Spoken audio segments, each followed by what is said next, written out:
जब आप अपने नार्सिसिस्टिक पार्टनर को छोड़ने की कोशिश करते हैं तो ऐसा क्यों लगता है जैसे आप कोई नशा छोड़ रहे हो। मुझे उससे प्यार है, मैं उसके बगैर रह नहीं सकता, मैं उसको छोड़ नहीं पा रही। आपको अपने नार्सिसिस्टिक पार्टनर की सारी बुराइयों का पता, एक ड्रग की एडिक्शन का और किसी इंसान के एडिक्शन का आपस में क्या ताल्लुक है। हेलो एवरीवन, मेरा नाम अली हैदर है। नार्सिसिस्टिक पार्टनर को छोड़ना इतना मुश्किल क्यों होता है? हीरोइन जैसी एडिक्शन क्यों हो जाती? जब आप अपने नार्सिसिस्टिक पार्टनर को छोड़ने की कोशिश करते हैं तो ऐसा क्यों लगता है जैसे आप कोई नशा छोड़ रहे हो या कोई ड्रग छोड़ रहे हो? क्योंकि साइंटिफिकली दोनों सेम केमिकल रिएक्शन देते हैं। आपके दिमाग को एग्जैक्टली वही चीज मिलती है जो एक ड्रग करने पे या जो एक ड्रग छोड़ने पर मिलती है। आप में से बहुत से लोग ये समझते होंगे कि मुझे उससे प्यार है, मैं उसके बगैर रह नहीं सकता या रह नहीं सकती, इसीलिए मैं उसको छोड़ नहीं पा रही, मैं छोड़ नहीं पा रहा। मगर सच ये है कि डॉक्टर गबूर माते, जो कि एक बहुत फेमस साइकोथेरेपिस्ट हैं, उनके रिसर्च के मुताबिक ये प्यार नहीं है, ये एक ट्रॉमा बॉन्ड होता है जो एग्जैक्टली ड्रग एडिक्शन जैसा ही होता है। आज हम इसके पीछे की साइंस को समझेंगे और देखेंगे कि आखिर कैसे आप इस टॉक्सिक रिलेशनशिप से बाहर आ सकते हैं। मैं क्यों नहीं छोड़ पा रहा, ये क्वेश्चन आप खुद से करते होंगे। आपको अपने नार्सिसिस्टिक पार्टनर की सारी बुराइयों का पता होता है। आपको यह भी पता लग जाता है कि वो नार्सिसिस्ट है। आपको यह भी पता होता है कि उसका होना आपकी जिंदगी में आपके लिए अच्छा नहीं है, फिर क्यों नहीं छोड़ पा रहे? ट्रॉमा बॉन्ड की डेफिनेशन क्या होती है दोस्तों? ये वो इमोशनल अटैचमेंट होती है जो अब्यूज के बाद भी बना रहता है। और स्टैटिस्टिक्स ये कहते हैं कि 89% विक्टिम्स वो अपनी जो फीलिंग जब रिपोर्ट करते हैं, जब वो बताते हैं कि उनको क्या फीलिंग आती है, वो कहते हैं कि they feel addicted to their abuser. Psychology today में ये स्टडी छपी थी, आप जाके देख भी सकते हैं। तो दोस्तों, आप अपने आप को बॉन्डेड समझते हैं कि मुझे पता है कि वो अब्यूज कर रहा है, but I am still addicted to him और हर। अब ट्रॉमा बॉन्ड और हेरोइन की एडिक्शन ये एक दूसरे से मिलते जुलते कैसे हैं? यानी एक ड्रग की एडिक्शन का और किसी इंसान के एडिक्शन का आपस में क्या ताल्लुक है? दोस्तों, होता क्या है? नंबर 1, आपकी जो ब्रेन केमिस्ट्री है वो सेम होती है। जब आप ड्रग ले रहे होते हो ना, और जब आप किसी नार्सिसिस्ट के साथ ट्रॉमा बॉन्डेड होते हो, तो ब्रेन में जो केमिकल साइकिल है वो सेम होता है। यानी जो आपका डोपामिन साइकिल है वो एक जैसा ही है। और ये स्टडी ने प्रूव किया है, जिस तरह हेरोइन आपको हाई देता है ना, एग्जैक्टली वो नार्सिसिस्ट का वैलिडेशन भी आपको वो वाला हाई देता है।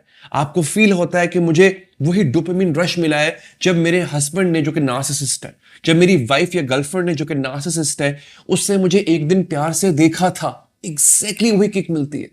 फिर आती है इंटरमिटेंट रीइंफोर्समेंट, कभी अटेंशन तो कभी इग्नोर कर देना, कभी निग्लेक्ट कर देना। एग्जैक्टली सेम पैटर्न है। कौन से वाला? कसिनोज वाला। आप कसिनो में कभी हारते हो, कभी जीतते हो। जब जीतते हो डोपामिन मिलता है, जब हारते हो दिल चाहता है बार बार खेले ताकि एक दफा फिर जीत का मजा ले। डॉक्टर गैबोर मैथे के रिसर्च के मुताबिक दोनों केसेस में ब्रेन का रिवॉर्ड सिस्टम हाईजैक हो जाता है। उस हाईजैक होने को बचाना है हमने। आज की वीडियो में आपको वही बताएंगे हम। फिर आते हैं विड्रॉल सिम्टम्स। बिल्कुल वैसे जैसे फिजिकल सिम्टम्स आते हैं ना आपको। आपने किसी ड्रग एडिक्ट को देखा होगा, उसको एंजाइटी होती है, उसको इंसोम्निया होता है, नींद का ना आना, यहां तक कि नौजिया भी होता है उसको। एग्जैक्टली आप जब किसी नार्सिसिस्ट के साथ ट्रॉमा बॉन्ड में होते हैं, उसके एक एक मूव से आपको एंजाइटी होती है। वो नाराज ना हो जाए, मुझ पे गुस्सा ना करे, मुझे छोड़ के ना चला जाए। रातों की नींद हराम हो जाती है, नौजियाटिक फीलिंग आने लग जाती है। फिर उसके बाद इमोशनल सिम्टम्स कैसे होते हैं? एक्सट्रीम क्रेविंग्स होती है, ऑब्सेसिव थॉट्स होती हैं। आप पागलों की तरह 100 मैसेजेस कर रहे होंगे उनको। आपको पता है कि इट इज रॉन्ग, बट फिर भी आप कर रहे होंगे। दोस्तों इस चीज को लेकर के बहुत सी केस स्टडीज भी हो चुकी हुई हैं, जिन्होंने प्रूव किया है कि एग्जैक्टली वो सिम्टम्स जो रिहैब में पड़े हुए एक ड्रग एडिक्ट को होते हैं, वही एक ट्रॉमा बॉन्डेड विक्टिम के साथ हो रहा होता है। फिर एक और चीज भी होती है, नंबर सी, वो है रिलैप्स रेट ऑलमोस्ट सेम होता है। रिलैप्स कहते हैं कि आप एक दफा उस बीमारी से निकले और वापस चले गए। एक शख्स जिसके ड्रग का एडिक्ट था, जो कि हेरोइन का नशा करता था, वो निकला 8-10 दिन, 15 दिन, महीना, 6 महीने के बाद दोस्तों में दोबारा बैठा, दोबारा उसने वो ड्रग यूज किया, दोबारा वापस चला गया। एग्जैक्टली इसमें भी ये होता है, इसमें भी आपको रिलैप्स होता है। स्टेटिस्टिक्स कहते हैं 75% विक्टिम्स दे रिटर्न एटलीस्ट वंस, यानी एक दफा वो अपने उस एब्यूजर पार्टनर के पास लाजमी जाते हैं। उसकी वजह क्या होती है? लोनलीनेस, अकेलापन, सेल्फ डाउट, अपने पे शक करना शुरू कर देते हैं। और फिर ऑब्वियसली मैनिपुलेशन भी होती है ना, क्योंकि नार्सिसिस्ट कभी नहीं चाहेगा कि आप उसके चुंगल से निकलो, तो वो बहुत से मेथड्स ऐसे हैं जो यूज करता है आपको वापस बुलाने के।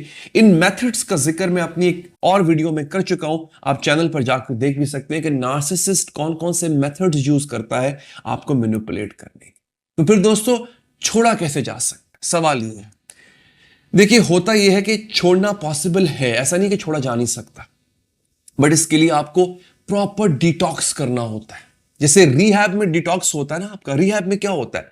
आपका कनेक्शन ड्रग से तोड़ देते हैं। एग्जैक्टली आपको नो कांटेक्ट रूल पे आना है, आपको कनेक्शन तोड़ना है। हर किस्म का क्रेविंग होगी मगर आपको बने रहना है। फिर सपोर्ट सिस्टम होना चाहिए। जैसे एक ड्रग एब्यूजर का सपोर्ट सिस्टम उसका थेरेपिस्ट या डॉक्टर होता है, आपको भी थेरेपिस्ट या फ्रेंड की जरूरत पड़ती है। So always look for your support system. दोबारा क्या आता है? You have to rewiring your brain. अगला जो स्टेप है, न्यू हॉबीज तलाश करें, नए शौक तलाश करें।